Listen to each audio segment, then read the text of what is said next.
Yuca, el temido sicario al que incluso Pablo llegó a temer, será el tema de hoy.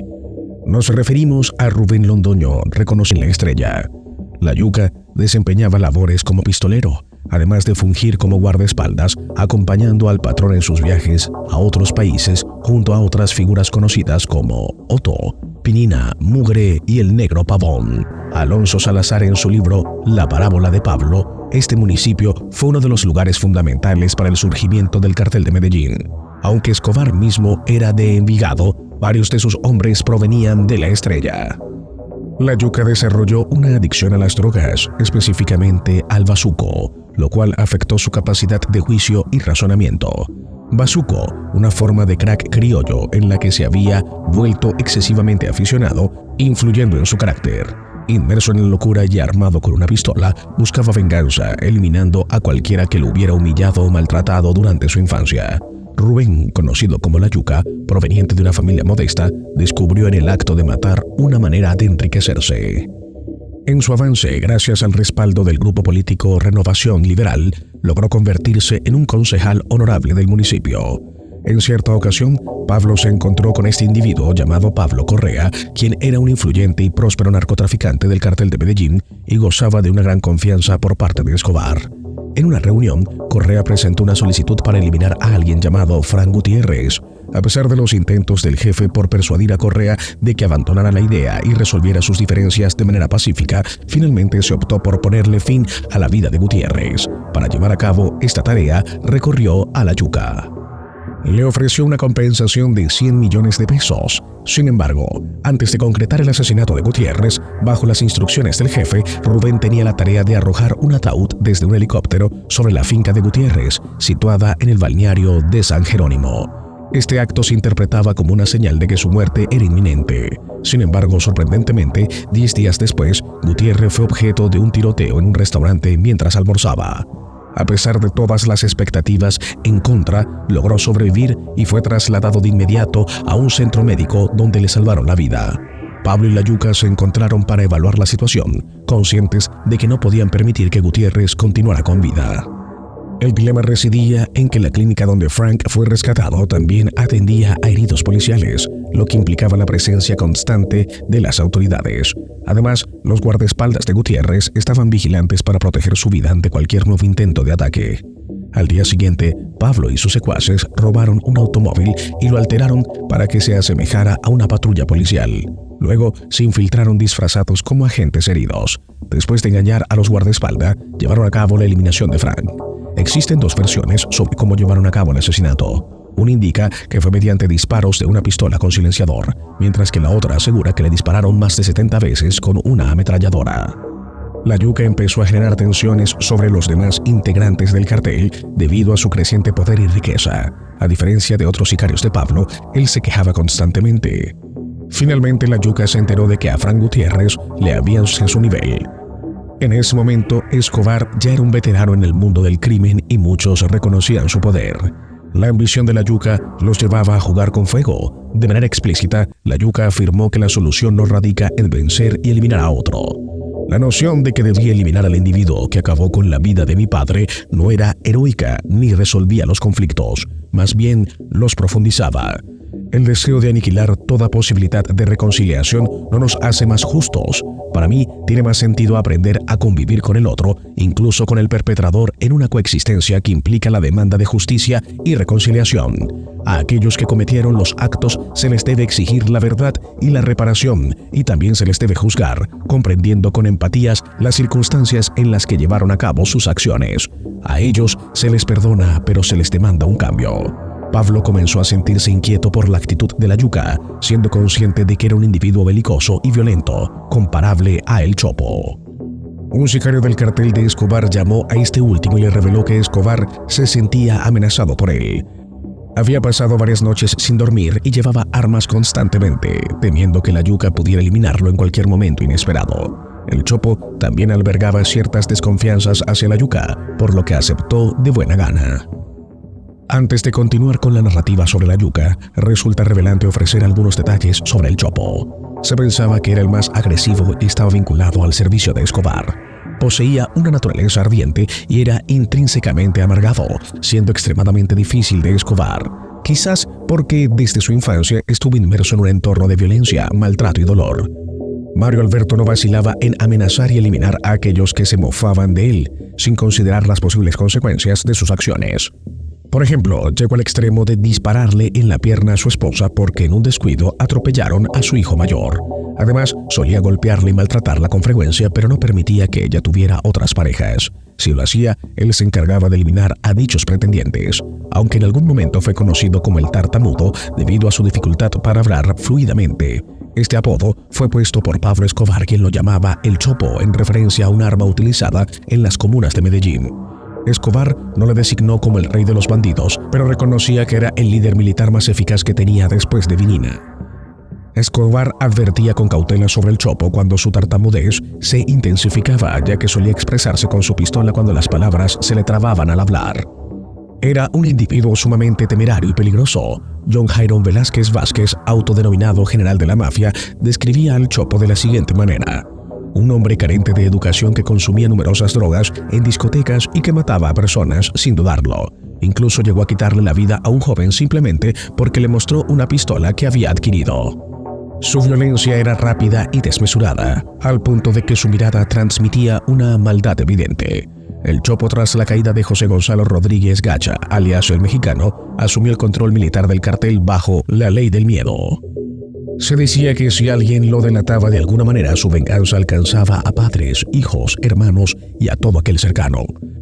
Estuvo involucrado en el asesinato de los Galeano Moncada, un incidente en que descubrió una considerable suma de dinero de los Galeano, y al ser cuestionado por Pablo, inicialmente lo negó. Sin embargo, Escobar se dio cuenta de la verdad y amenazó con represalias. Temeroso por su vida, el Chopo entregó la mayoría del dinero a Escobar para protegerse. Pablo Escobar, a pesar de perder aliados y poder, se mantuvo en la lucha utilizando al Chopo para llevar a cabo secuestros y atentados terroristas. Esto llevó a la reactivación del bloque de búsqueda con el objetivo de capturar al patrón. Durante una redada identificaron a Juan, un hombre que estaba al servicio del Chopo y temía por su vida. Le advirtió el bloque de búsqueda que no lo mataran y que colaboraría revelando la ubicación del Chopo. Llevándolos al edificio del Banco Comercial Antioqueño en la calle 53 con la carrera 49 en pleno centro de la ciudad, en el piso 20, un grupo especializado de 8 hombres del cuerpo élite de la policía, liderados por un hombre encapuchado, se desplazó rápidamente. Juan orientándolos parando desde la habitación en la que se encontraba. A pesar de que disparó todo el cargador de su pistola de 9 milímetros, ninguno de los disparos alcanzó a los agentes, quienes respondieron con sus armas acabándolo en el acto. En su cuerpo se hallaron alrededor de 150 balas, lo que motivó la llamada al cuerpo élite para rendir cuentas por la brutalidad del acto. Aunque las fuentes oficiales afirmaban que solo fueron 48 balas, la discrepancia se debía al alto costo en vidas en el enfrentamiento bélico en ese piso. El cuerpo de Castaño, encargado de la seguridad de Escobar y por quien el gobierno nacional ofrecía una recompensa de 100 millones de pesos, mostraba un tatuaje en forma de águila al descubrirse que no llevaba camisa y solo tenía una sudadera y un zapato. Su rostro lucía diferente en comparación con las fotos de televisión y periódicos, ya que había perdido el bigote. Tras la eliminación de El Chopo, las autoridades colombianas declamaron que fue uno de los golpes más certeros y contundentes al cartel de Medellín. Este infame hombre, de quien acabas de conocer datos relevantes, fue quien envió a sus hombres, entre ellos al Palomo, para eliminar al protagonista de este video, La Yuca. Por su parte, el Palomo, cuyo nombre real es Johnny Rivera, fue uno de los líderes en la rama militar del cartel de Medellín, además de ser una figura de confianza para Pablo Emilio Escobar Gaviria. Ampliamente reconocido dentro del cartel, era un joven guerrero proveniente de la Estrella del municipio de Medellín, lugar que vio surgir a varios lugartenientes que colaboraron estrechamente con Escobar. Aunque el Palomo mostraba un semblante serio, no dejaba de compartir algunas cervezas con sus compañeros. A pesar de su apariencia, era devoto de la Biblia y mantenía una profunda religiosidad, llevando consigo un escapulario de collar. Fue reclutado por el Chopo, alias uno de los lugartenientes más destacados de Escobar. Y el Palomo estaba bajo el mando directo de este líder. Era su escolta favorito, pero cuando el patrón lo conoció en persona, inmediatamente lo situó a su lado. Este joven de 22 años era extremadamente humilde, leal e introvertido. Destacaba por su habilidad como tirador, siendo rápido y preciso.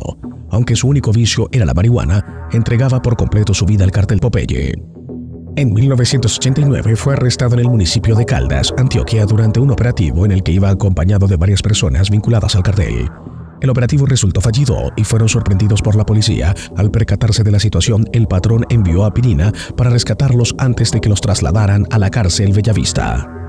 Dado que sabían que rescatarlo de esa prisión era muy complicado en ese momento y no había tiempo para sobornar a los jueces, el patrón, al evaluar la situación, les encargó la tarea de sacarlo de la pequeña cárcel, donde en ese momento había un máximo de 40 presos. Estaba dispuesto en la policía del municipio. Por lo tanto, la operación involucró a una mujer para distraer y a Pope para entrar, encañonar a los guardianes, dirigirse a la celda del Palomo, sacarlo y llevarlo a un lugar seguro. Para el año 1991, cuando se estaba considerando la posibilidad de extraditar a colombianos a los Estados Unidos, el Palomo y otros lugartenientes, junto con el patrón, decidieron entregarse a la justicia. Esto ocurrió en julio del mismo año y como resultado fueron llevados a la prisión conocida como La Catedral, ubicada en el municipio de Envigado, cerca de Medellín. Antes de ser transformado en lo que se suponía era una cárcel de máxima seguridad, este lugar funcionaba como un centro de rehabilitación para personas con problemas de drogadicción.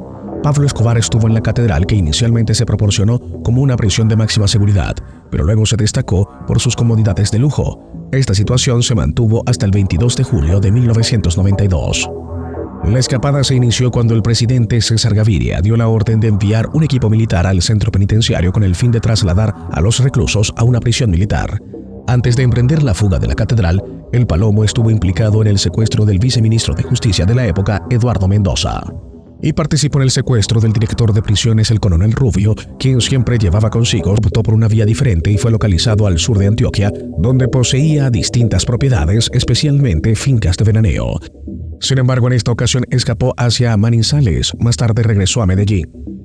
El servicio de inteligencia del bloque de búsqueda consideraba al Palomo como una figura clave en el sistema de seguridad de Escobar, especialmente en las acciones dirigidas contra agentes de la policía. Información reciente indicaba que el Palomo había financiado a grupos criminales con más de 100 millones de pesos para llevar a cabo el asesinato de 38 agentes de policía en Medellín. Ya habían identificado su ubicación y la operación que finalmente logró encontrar al Palomo se puso en marcha. Pero lo cierto es que Palomo en sus primeros días como bandido recibió una misión por parte del Chopo para acabar con la yuca. El 18 de julio de 1986 llevaron a cabo la eliminación. Los seguidores de la yuca fueron perdonados por Pablo, quien les comunicó que no buscaba guerra con ninguno de ellos. A pesar de ello, algunos juraron lealtad a Pablo y optaron por seguir trabajando para él. La yuca fue lanzado a la circunstancias. Además, en la serie Escobar, el patrón del mal, se abordó su papel de manera diferente, minimizando su relevancia en la trama. A pesar de haber sido uno de los hombres más cercanos a Pablo en cierto momento, se le considera culpable. El lunes 7 de noviembre, el Centro de Recepción del Gobierno de Medellín recibió la primera de 3 comunicaciones que informaban sobre los movimientos de Johnny Rivera Acosta, conocido como El Palomo, por parte de los hombres vinculados al cartel de Medellín. En la primera llamada, el informante reveló que Rivera se encontraba en una granja en el municipio de La Estrella, al sur de Antioquia, acompañado por 3 individuos pertenecientes al ala terrorista del cartel. La información fue analizada por el Servicio de Inteligencia del Bloque de Búsqueda, una entidad conformada por la policía y el ejército, que posteriormente ordenó el despliegue de una patrulla encubierta al área. No obstante, Rivera había abandonado el lugar 8 días antes. Los miembros del bloque de búsqueda aguardaron nuevas comunicaciones. El 12 de noviembre, el informante llamó nuevamente al centro de información y proporcionó información actualizada. Según la fuente, Johnny Rivera se encontraba en el municipio de Itaqui, en la dirección 6552 de 168, con cabello rubio, desplazándose en un automóvil R9 y cerca había un almacén de petróleo. La información no procesada fue transmitida por el bloque de búsqueda al servicio de inteligencia. La tercera llamada proporcionó detalles más precisos sobre y 2 agentes encubiertos simularon ser una familia. Durante los siguientes 15 días, los agentes observaron un sistema de seguridad inusual en la casa, que iba desde una vigilancia discreta hasta la simulación de comportamientos sospechosos para determinar si las autoridades estaban observando. La atención se centró en una sala de garage, 3 dormitorios y 2 patios en la casa que Rivera había adquirido hace 2 meses. Un vecino señaló que la única comodidad aparente de Rivera era un Renault 9 estacionado en el garage. Luego el bloque de búsqueda decidió llevar a cabo una operación con el cuerpo élite en el área, ocupando varias casas cercanas al objetivo. Las unidades sometieron la casa para reforzar la confianza de Rivera y sus hombres ante la seguridad del refugio. A medianoche del jueves, los agentes secretos alertaron a Rivera y a una joven para que ingresaran. Se pusieron en contacto con un fiscal desplazado desde Bogotá para autorizar la ocupación. El fiscal fue transportado en un tanque blindado de la policía, mientras que las unidades del bloque de búsqueda tomaron posesiones estratégicas.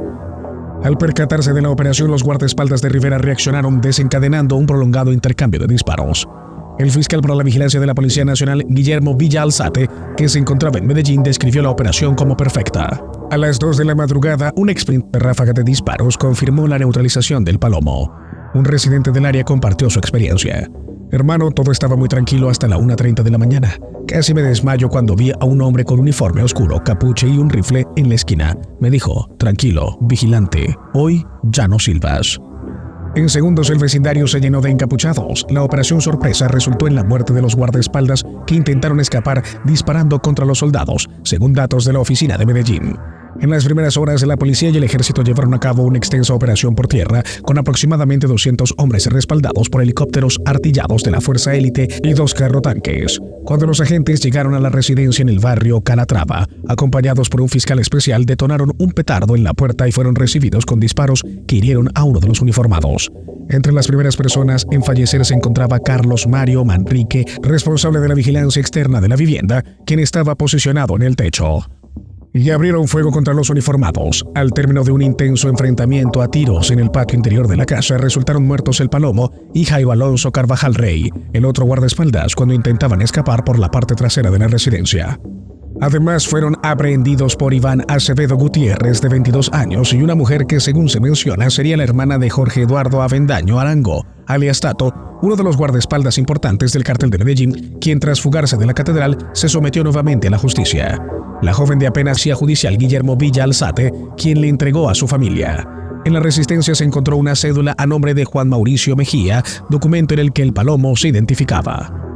Además, se decomisaron varios brazaletes del DAS, un Renault 9, un equipo de radiocomunicación, un teléfono celular, 4 Vipers, 2 pistolas calibre 9 milímetros y una subametralladora Ingram.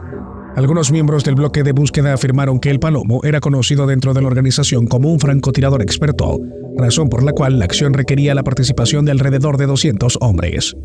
El golpe a la estructura militar del cartel se considera como una respuesta a las acciones criminales llevadas a cabo por esta organización contra los miembros de la policía y el DAS en Medellín.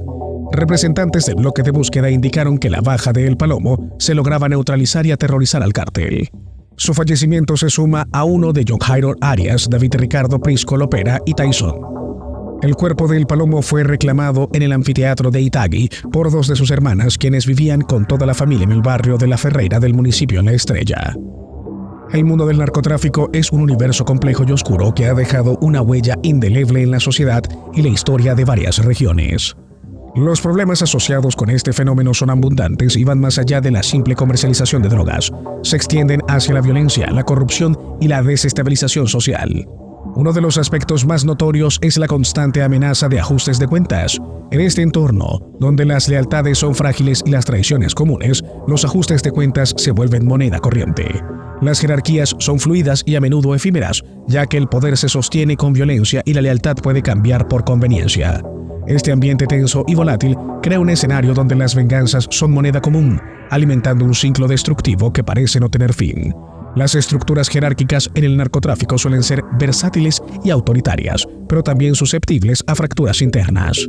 Los roces y conflictos dentro de estas organizaciones son inevitables, ya que los líderes buscan mantener el control y proteger sus intereses. La competencia feroz por territorio, rutas de narcotráfico y el control de recursos estratégicos son factores que contribuyen a estos roces, llevando a menudo a violentos enfrentamientos entre facciones rivales.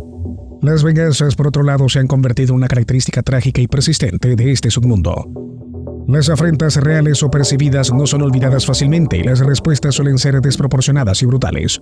Esto genera un ciclo interminable de violencia donde cada acto de venganza engendra otro, dejando comunidades enteras sumidas en la inseguridad y el miedo. La repetida exposición a la violencia, tanto dentro del cártel como en la sociedad en general, contribuía a una desensibilización a sus afectos. La brutalidad se volvía parte del modus operandi normalizante en áreas específicas, asegurando su dominio sobre rutas de narcotráfico y puntos estratégicos. La complejidad del mundo del narcotráfico durante esa época hacía evidente a través de la combinación que desafiaban la autoridad del cártel. La influencia política del narcotráfico en Colombia no se limitaba solo a la esfera local, donde individuos como la Yuca podían ascender a cargos públicos con relativa facilidad. Más allá de los de interacción, no solo facilitaba las operaciones del narcotráfico al proporcionar protección y complicidad a sus actores, sino que también minaba la legitimidad del sistema político y judicial colombiano. Comparte tus opiniones sobre el video en la caja de comentarios. No olvides dar like, suscribirte y activar la campana para no perderte nuestro próximo video. Nos vemos en la próxima.